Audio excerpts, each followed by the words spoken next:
మంచిది కదా అని జగన్ గారు చెబితే ట్రోల్ చేస్తూ ఉన్నారు.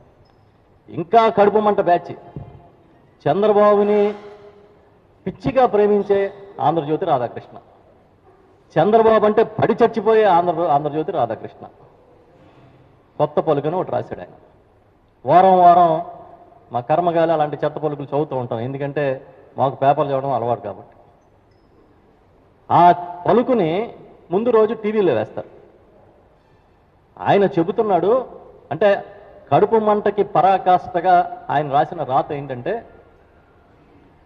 రేపు జగన్మోహన్ రెడ్డి గారట వైఎస్ఆర్ పార్టీ నాయకులందరినీ వీళ్ళ మీ భార్యలు కాదు మీ చెల్లెళ్ళు అనుకోండి అంటే చెల్లెళ్ళు అనుకుని వేరే సంబంధాలు చూస్తారని మాట్లాడుతున్నాడు. ఇంతకన్నా దిగజారుడుతనం, ఇంతకన్నా నీచంగా రాయగలగడం నాకు తెలిసి జర్నలిస్ట్ అని పేరు పెట్టుకున్న ఎవ్వడూ చేయలేడు. అంత దిగజారిపోయి రాతలు రాయగలిగిన పరిస్థితి ఇంక ఎవ్వడూ రాడు కూడా. ఒక ఆంధ్రజ్యోతి రాధాకృష్ణ గురించి కొత్తగా మనం ఏం చెప్పక్కర్లే.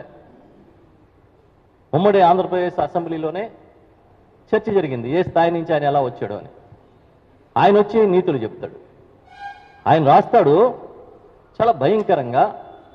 వైఎస్ఆర్ పార్టీ కార్యకర్తలు శ్రేణులు అసలు నిలదీయలేకపోతున్నారు జగన్ని, వాళ్ళకి ఇది రుచించకపోయినా కూడా నోరు మూసుకుని ఉన్నారు అన్నట్టుగా మాట్లాడుతూ ఉన్నారు.